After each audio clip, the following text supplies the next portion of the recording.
what is the purpose of being here on this earth, roaming this world? Because I think it's something we all think about, right? But none of us really know, and we're always trying to figure it out. And I was talking to my friend Shelby the other day, and we were talking about how, what are we even doing here on this earth, and like, why? And so we're here today to discuss all of the questions that I know that I've personally had about how to navigate the world as a creative person in a society that doesn't seem to fully value creativity. And that can be very difficult for people to struggle with, especially creative people, because for me, creativity is this big, expansive muscle, right? It's this thing that we use to navigate the world, oftentimes looking for novelty, looking for new and fun experiences. And whenever I think about what people might expect from me in terms of what is your purpose, it's supposed to be this really clear-cut answer, right? Like, it's supposed to be something that's easy to explain to other people. And yet, in my experience, anytime I look for purpose on my own, it is anything but clear-cut.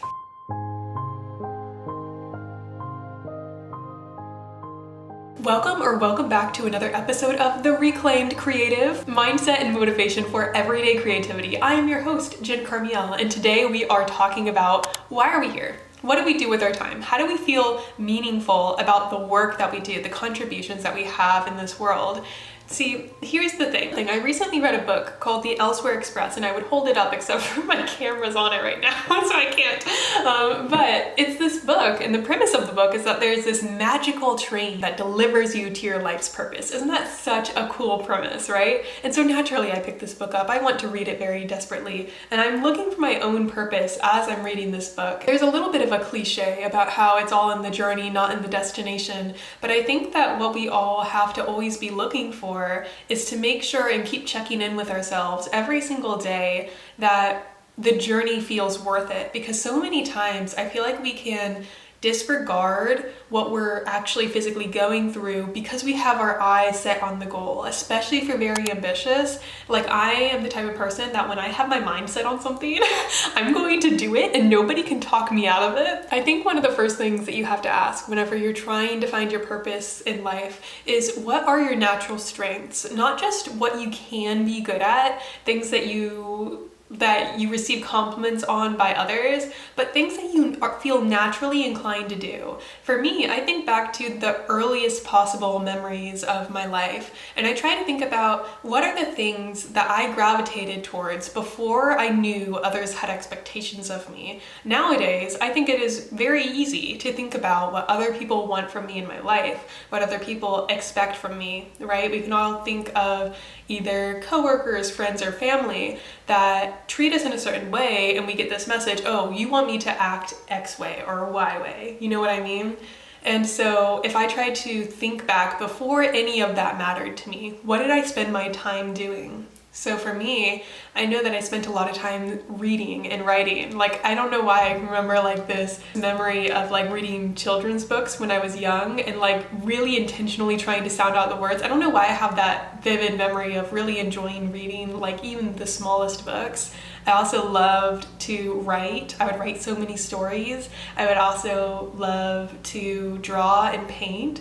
And so naturally all these creative inclinations kind of help guide me to what's important for me. And then I can try to think of how can I apply these different aspects to my life. If I know I am a creative problem solver, I love to be thinking of infinite possibilities. I love to follow different narratives and stories that way.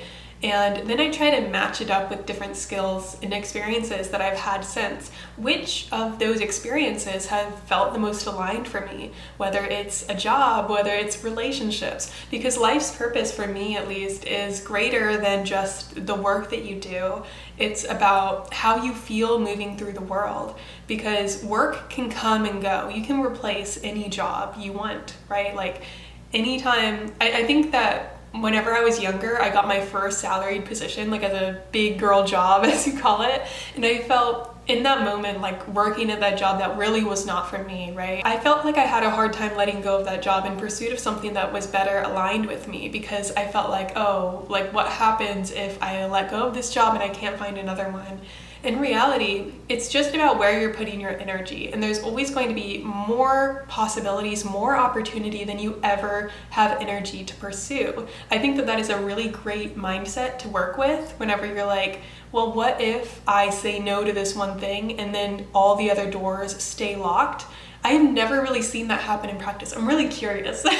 Now I'm curious to hear about your guys' experiences with saying no to an opportunity and what happened next. Because for me, I find that when I say no to an opportunity, like the world seems to open up for me. Like one affirmation I've been saying in my head kind of frequently these days is, I get everything that I want. And in the case that I don't get what I want, it's because something even better is on its way to me. It's sort of like that quote about how like rejection is divine protection, or rejection is redirection. So this is the kind of mindset that I always try to reinforce and continue to practice, because I think it's very easy to start to absorb people's emotions, absorb people's mindsets. Like you can kind of tell when you talk to somebody about the things that you're excited about in life, and you can see their energy shut down, or you can see them kind of like reject whatever you are looking for in your life, kind of thing. And it's important to not absorb any of that. None of that is my business. Whatever you think you can do, whatever your limiting beliefs are, none of that's my business. You know what I mean. And so for me, I'm having a whole journey these days. These past like couple weeks to a month have just been the craziest whirlwind of emotions for me. I have been working through a lot, as they say. Just a little life update on my side. For those of you, I don't know if this is your first time clicking on a video with me, or if this is your like you've seen a bunch of videos and so you know me a little bit. I don't know. Who are you? You tell me. The great majority of my life, I feel like my life has been segmented. Like the first part of my life, I was very creative. I was a creative kid. And then the middle part of my life, I was like all about duty and obligation, like always trying to make sure that I did the right thing, and always making sure that my life was easy to explain to others and impressive to explain to others. I can admit I let my ego get in the mix with that one. You know what I mean? I wanted to sound like I was successful to other people, and so I would choose options that sounded good on paper but that didn't feel aligned within. So that's the middle section of my life, and now I'm in the current section where I'm trying to find a good middle balance of wanting something for myself, wanting to explore more, but also needing to pull back the reins and slow down and remember why we are doing all of this in the first place. About 2 to 3 years ago, I left my full-time job to pursue a creative career selling my paintings, prints, and greeting cards and such. And it has been so eye-opening. This is like a little ramble of a video. I just sort of turned on the camera and started talking to you. But before I got to this point, I wrote half a script. And the script was about indecision, about this concept of how our indecision hurts us more than anything else, because for so long, for several years of my life, I could not decide what I wanted to do with my life. Did I want to do painting? Do I want to do any of my other hobbies? Because I also write songs. Do I want to be a songwriter? Do I want to be known? Like, what do you want to be known for? And I think that's something that a lot of creative people can struggle with. Like, what do you want to be known for? Because you have all these ideas, all these half-baked like inspirational stuff going on in your brain, and you see other people doing cool stuff in the world, and I think it's normal to want to be recognized for all of the contributions, all of the cool stuff that you're excited about making in this world. For me, I know that I can oscillate a little bit between I want to be known for the work that I do, for the things that I'm passionate and excited about, and I don't want to be seen or known at all. I want to be a rock on the ground that no one even thinks about looking at one way or the other.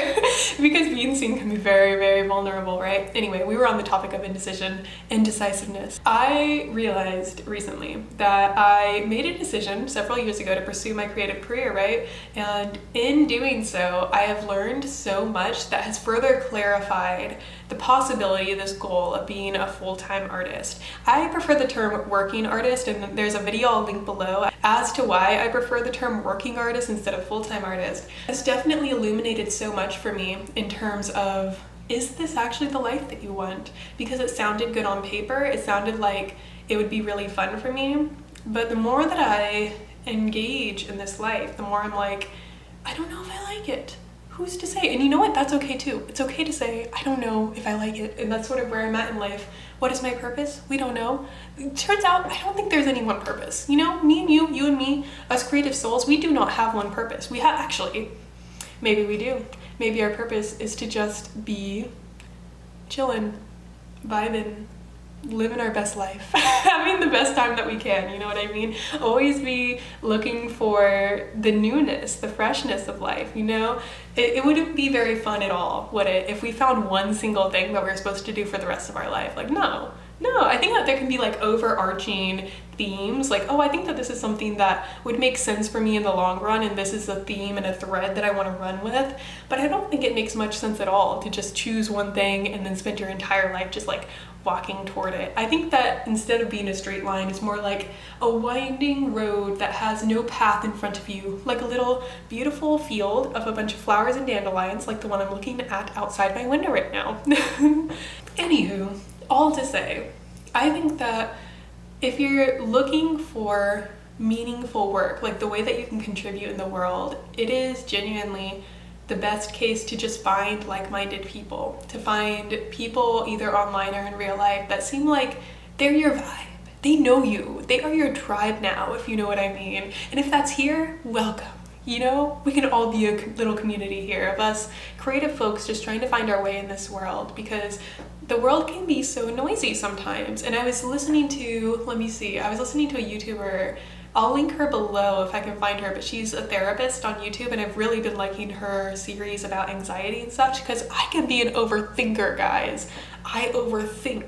And so that was very, very helpful to discover some of her videos. But she mentioned how the world is only ever going to get louder. It has only gotten louder throughout time. All these distractions, all these notifications, all these ads trying to scream at you for your attention. Like, your attention is one of the most valuable things it's the most valuable commodity right now for people to pay for your eyes on them. I mean, heck, I'm a monetized YouTube channel. I'm getting paid for your eyes on me right now. Oh my gosh, this is getting so meta. Anyway, this is a rambly video, a way to say the world is so loud and we are only able to give our attention to so many things. And so it becomes the question of what gets your attention.